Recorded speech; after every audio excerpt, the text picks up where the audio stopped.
I wish someone would go, Well, you just filled in perfectly. Did I? Your response was spot on. That's what I wanted to do. Of Yes. course, it's Intrigue Journal time with Sean Paul. Hello, everybody. Hello, guys. Hello. I wasn't too concerned about that shark because it was coming straight for you. No question, right? Yeah. I was going to be fine. Yes.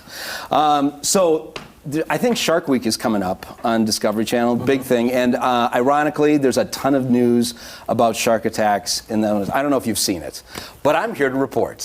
And you're reporting it.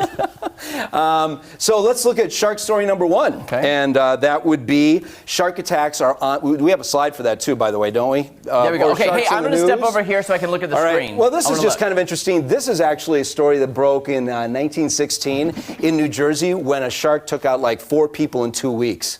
And that was in New Jersey. And prior to that, they didn't think that sharks would even attack that far north in water that cold. And this was actually the premise that led to the movie Jaws. But anyway. Wow.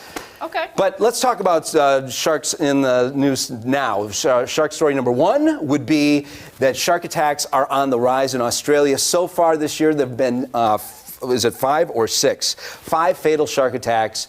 And the last time they had 5 fatal shark attacks in the whole year was 2014. Well, we're not even halfway through, and we've already had that many. Wow. So and the last one was a 15-year-old boy that got pulled down. All of them, I think, believed by great white sharks. Shark story number 2 would be, this didn't happen recently. It happened in 2017, but they're just talking about it now. And her name is Leanne Erickson, 38-year-old mother of 3.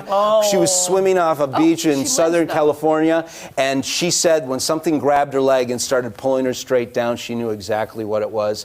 The water it started getting much darker and colder, and so she just hauled off and punched it in the eye. And yeah, she said, I heard that's what you got to do. well, and she said it felt like her fist was going into a cup of jelly, and the shark released. She managed to get up there. Her fiance paddled her back to shore. She'd lost a ton of blood. Millions of dollars of operations later, she can walk. She kept her leg. No feeling in it, but she's just glad to be alive. So Wow. That's amazing. harrowing story, though, right? Yeah. Okay, so shark story number 3. This one's fascinating. Okay, caught on film. Not that this has never happened before, but the guy with his drone caught it. A 50-minute attack where a shark took out a 33-foot great humpback whale.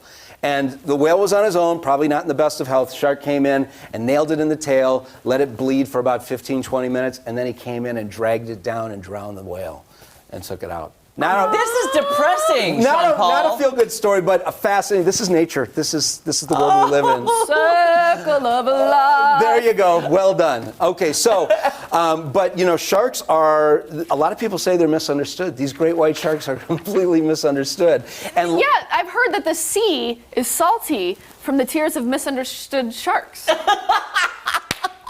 That's why it's salt water. you know, it's funny. That's exactly what I was about to say next. That was in my Really? notes. I can. I'm no, sorry. no. Oh, That was I'm great, sorry. though, Kaylee. That's Yes. great. All right, but I did talk to Kaylee Burns. Kaylee Burns, I talked to her last year. She's with One Ocean Diving and Ocean Ramsey, and they swim with great white sharks, and they've caught out this documentary called Saving Jaws, and they want to educate people. Can we see what she had to say about swimming with deep blue? Time with a great white, and Yep. we did get in the water and observe that animal, and she was very actually relaxed and mellow in demeanor.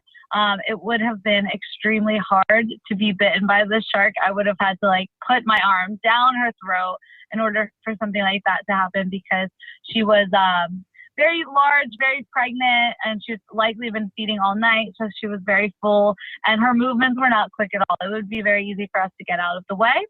Of course, we're not recommending that anybody else do this or try to imitate this, as every shark could be completely different. And she is a little bit older in age, likely, and likely pregnant as well. So her demeanor in particular was very relaxed, but it might not always. Right? So you look at the scorecard, though, which shark attacks the most? And they've got I did some research here, and can we just show that slide? Which shark attacks the most? Most commonly, let's see, it's the great white, it's number 1. Number 2 is the tiger shark. Really? Number 3, I'm not going to tell you until the very end, because they say that the third one could actually be more than all of them put together. Oh, wow. And I'll get to that in a second. Okay. But tiger sharks, what does Kaylee Burns think about tiger sharks, the number 2 predator? Can we roll the video on that? personal favorite species of shark is a tiger shark. Okay, because why? They're really extremely shy animals, and they're nomadic, so they typically don't compete with other animals whatsoever. But unfortunately, because of their size and what they typically eat, sea turtles, they do get a really bad reputation. So they're just so different than they're made out to be, and I think that's really special, as well as they're just really beautiful with their stripes all along their body. They are beautiful, though. Yeah, she said so. That's what she said. That's her opinion. Yes. So I asked her, though, have you ever heard the premise, though, that sharks can smell blood from miles away? Yes. You've heard that, right? Yeah. A great white shark can smell a small portion of blood from as far as 3 miles away, right? And that's what so I asked her, I said, will you take these tourists in Hawaii to go swimming with sharks? Would it bother you if somebody, as they're jumping out of the boat, they scrape their foot and they get cut and they're so jacked up and their adrenaline is going so high, they don't even realize they're bleeding and they enter the water? Would that bother you? That was the big question I asked her, and let's see what she said. Say you're jumping into the water with a group of tourists, and somebody scrapes their foot or their leg as they're jumping into the water, and their nerves are going so much they don't even realize that they're bleeding. Does that change the situation of what might That is totally a fine situation. Sharks actually have very little response to human blood. It's actually only fish blood and things that are in their natural diet. Again, we have to remember that these animals have been on the planet a lot longer than humans, so there really isn't much of a response there at all. I've been in the water with people bleeding. We're not made up of anything that these guys were programmed to eat over hundreds of millions of years, and their instincts and stuff. So it's a perfectly safe situation if you have, little minor cuts and scrapes and things like that in the water with sharks. Good to know. The more you know. Huh? Yeah. But I think that speaks primarily to great white sharks. I did some research. Which shark is the most aggressive? All right, and it's actually probably responsible for the most unprovoked fatal attacks on humans. Not the great white, not the tiger shark, but this shark. It also happens to be the most aggressive, and what's really terrifying is it can swim in fresh water. It recycles the salt in its body so it doesn't depend on living in salt water, and it can actually swim up the Mississippi River, and there was actually a documented attack by this shark in Lake Michigan, in Chicago. No. In Chicago. What? What kind of shark is it? I'm running out of names of sharks here, Sean Paul. I don't know. We're going to talk about that next week. Wait, you're not even going to tell us this week? We have to wait? Next week. What?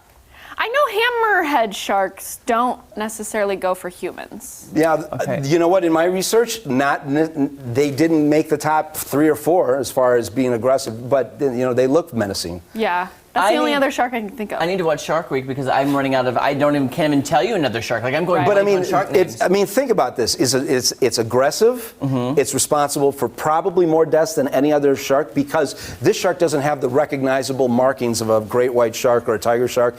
And if you look at the attack reports, more often than not it says unconfirmed as far as what it was, unknown species, and they believe that it is this shark. And if you're thinking to me, Sean, that's BS. You're right, because it's called the bull shark. Wait, so we don't have to wait until next week? Well, I'm going to tell you all about it. I'm going to tell you how it can get into the Great Lakes next week. Okay, the bull shark. Okay, and people make fun of me all the time for not wanting to go swim in a lake. Jeremy just might have this one figured out, everybody. Hello. Yes. I think I'm good without swimming in lakes if that is a possibility. Well, you know what? Just looking in a lake, if you can't see the bottom. That's my motto. Yeah. If I can't see the bottom, I ain't swimming. Exactly. So I'm saying, Sean Paul, thank you so much. My pleasure. We'll see you next week. Dare I say I'm intrigued about what you're bringing next week? It's very intriguing. This one I can't wait to share with you. All right. Don't go anywhere. More fun on Ozarks Fox AM right after this. Wow. That was... They can travel up the Mississippi in a